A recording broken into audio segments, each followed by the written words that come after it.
आइए चलते हैं अपने नेक्स्ट क्वेश्चन 6.7 की तरफ। Define potential energy and derive it's relation. आपने जब इस क्वेश्चन को भी एक्सप्लेन करना हो तो सबसे पहले आपने क्या करना है कि इसकी डेफिनेशन लिखनी है। डेफिनेशन में आपने यही बताना है कि the energy possessed by body due to its position is called potential energy. उसके बाद आपने इसकी कुछ एग्जांपल्स दे दें, जिस तरह मैंने टॉपिक पढ़ते वक्त बताया था, ग्रेविटेशनल पोटेंशियल एनर्जी या फिर इलास्टिक पोटेंशियल एनर्जी, जिसमें ग्रेविटेशनल पोटेंशियल एनर्जी में आपने वो डैम वाली एग्जांपल दे दें और इलास्टिक पोटेंशियल एनर्जी में कोई स्प्रिंग वाली एग्जांपल दे दें, तो वो सारी पोटेंशियल एनर्जी के अंदर फॉल करेंगी।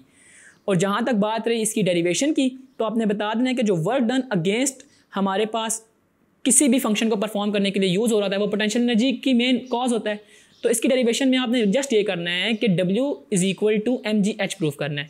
वो कैसे कि जब आप FD की जगह F में आप mg लिखेंगे तो डिस्प्लेसमेंट हमारे पास ड्यू टू हाइट होती है। मैंने आपको रूबिक क्यूब वाली एग्जांपल दी थी जब हम लोग इस चैप्टर का मेन टॉपिक पढ़ रहे थे।